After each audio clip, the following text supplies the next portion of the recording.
Hi, I'm Naz. I'm a product design director in HelloFresh. I've been in this role for roughly a year and I've been working with Yota for almost 2 years now. One thing that I got from my work with Yota is that she really helped me understand who I am as a leader, and she really helped me to go after what I needed and wanted, even though maybe I was doubting myself and my capabilities at the time. Before we started working together, what was the specific problem or the challenge or the goal that actually led you to come to me? It's probably going to sound a bit cliche as a woman in tech, but what was happening a lot with me was I was doubting my own capabilities and second guessing decisions that I was taking or the positions that I was in. And I was literally taking the feedback that I was receiving and kind of like mapping it one to one and going down to a path of, well, I'm not qualified for that. Yeah, that is very common. Actually. A lot of us have been there. What were the factors that were holding you back from going after a more senior role that was more aligned to your skills, to your expertise? I think a couple of things were holding me back. The first one I will say was really a like self-doubt moment. And I will say maybe not having a sparring partner that I can talk very openly and like have that sounding board to really understand what my strengths are and actually kind of like comparing that to the industry almost. Sometimes I think like leadership feels a bit lonely and there is not a lot of people that you can actually have this like candid conversations of but really what is my skill set? I think I am good in one thing. Am I really good in that thing? Or I've been hearing type of feedback. What does it exactly mean? Is it a shortcoming or is it just kind of a different leadership style? So I think I was missing a bit this pairing up and having a sounding board to talk, but also to problem solve whenever problems arise. And like working with you really helped me in that because you are still my sounding board. Just to add on that, I agree. And I think sometimes, especially as you grow in seniority, it gets lonelier and lonelier. So it's really important to have someone. It can be a coach, it can be a mentor, it can be a great manager, but someone who is there for you and you can actually have these honest conversations, get honest and direct feedback. Looking back about a year ago when you really went after a senior role, something that you really liked in a company that you really loved, what advice would you give to Naz back then? It's going to sound a bit repetitive, but I'm going to say like just be more confident of yourself. And I think I would also say don't think that there are people that are more qualified than you or that have done this like multiple times. Like you are one of those people and actually you are an expert in what you are doing. I think often for me, it takes either a lot of time to realize that or it takes a really good coach, a mentor or a really good manager for me to kind of reach into that realization and like self-coaching moment and have the light bulb of like, hey, wait a second, actually it's almost kind of like the person that you are looking for is actually you. And what do you think led you to that? So what led you to this realization? What were some things that maybe you would advise someone who is in the same position that you were before? What really helped you? I would say practical things.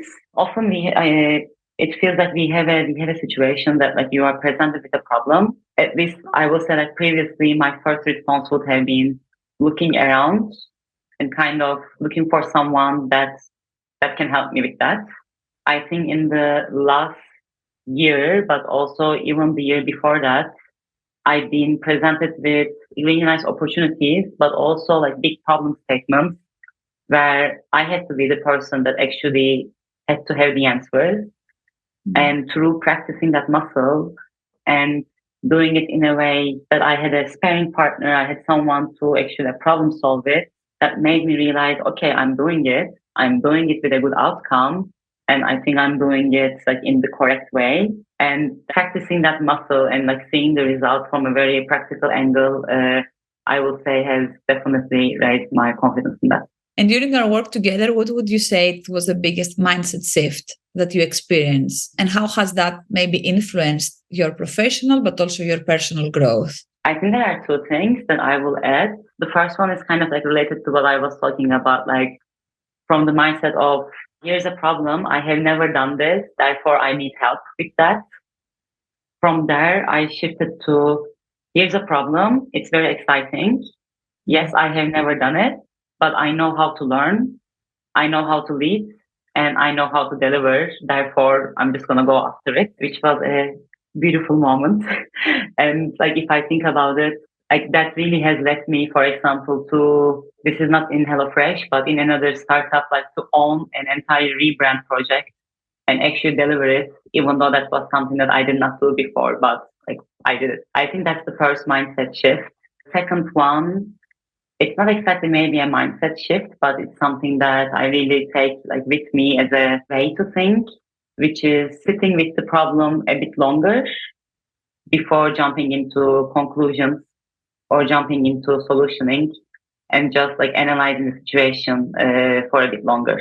That's really powerful. And I think also what I would add, or the way I describe it, is about acknowledging your success and actually looking back and saying, well, actually, I did it. How many times we just keep going to the next thing, to the next goal, to the next project, and we don't really take the time to reflect and realize, well, actually, I'm pretty great because I did do that. And I feel that is what you are describing, right? How would you say it in your own words? Now that you said it, I realized again that I didn't say it because it's something that always comes up in our conversations. I think it's both like sitting with the opportunity, let's say, but also like sitting with the outcome and just like celebrating that and giving yourself a little high five and saying, well, I did it. Like in the environment and the pace that we generally work, like we don't have so much time to actually take a moment and celebrate sometimes our own success. It feels like we are good at doing that for our teams or for the people that we are leading, but for ourselves, we also need that champion to say, okay, actually, yes, I did it, or yes, you did it. And that's been a change in how I approach work, definitely. One question that I want to ask you is you have stepped up in a more senior role.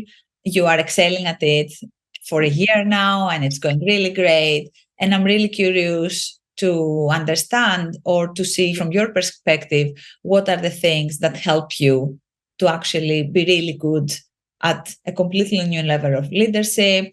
What are the things that lead to your success? Thank you for saying that.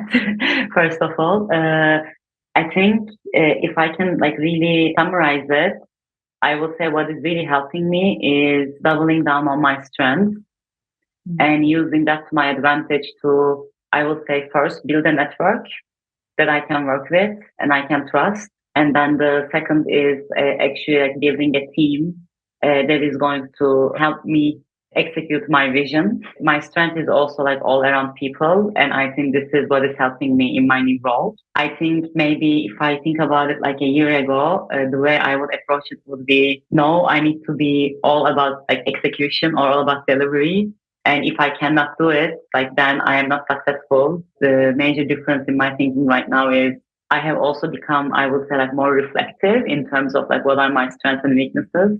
And I can really like rely on my strength to do the job.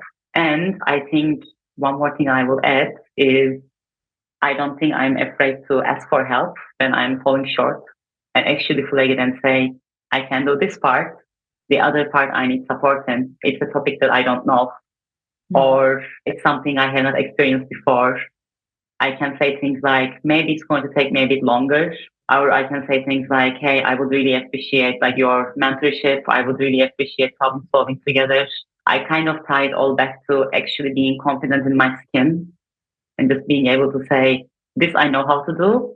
The other thing, maybe I will need support. Can you please help me out? That's so valuable. And thank you so much for saying that, because I feel so many people are just afraid to admit when they don't know something. But actually, it doesn't show that we are not good enough. It shows that we're confident enough in the things that we do know, so we can admit the things that we don't. True. And I understand why everybody's so scared of saying it, because I think the first time you say it, it just feels like, oh my God, what did I do? Like I said it now and I'm like, oh, it's going to go online. But it's all right. I'm only human. I am not going to be able to be excelling at everything. Like that's just not possible. That's a really powerful mindset. And I'm really so proud of you and so happy to hear you saying these things. One more question I have for you is, from your perspective, what is the number one thing that coaching enabled you to accomplish that you couldn't have done on your own? I'm gonna say reflection, Mm. like being so aware of myself and how I work, why I take decisions in a certain way. Maybe I could have achieved it, but I'm pretty sure it would have taken me like 5 more years to get there. And if I was just like self-analyzing myself and like trying to understand, okay, like what am I doing? Why am I doing it? And how can I change it? I think that's the most powerful thing that I got out of like our working relationship, that I always have a very honest mirror in front of me that I think sometimes in our sessions I just go like, oh yeah, okay, I hear it, I see it. And I don't think I could have done this on my own. Is there anything else that you would like to share with me? Something that I haven't asked about yet? An advice, like anything? I think an advice would be find yourself someone that is like really championing you, that is really like cheering you. I will say, especially like women and minorities in tech, don't assume just because like something is happening around you, like that's the norm. Challenge it and really try to hold your own mirror and understand if this is the correct place for you to be. Because like it might be that it's not you, but it's them. I see a lot of people, and I guess you know a lot of people from colleagues, from friends, that they're having challenges in their career, they're struggling, and they just don't know how to get help or where to get help. So, what do you think is probably preventing or holding these people back from actually getting some help or finding someone who can help them? First, take the time to really understand what it is that you want to change and what is preventing you from doing it. Find people that understand and like talk to them. But I think it's all about being aware of where you need the support and actually going out in your network or expanding your network to reach to the correct person.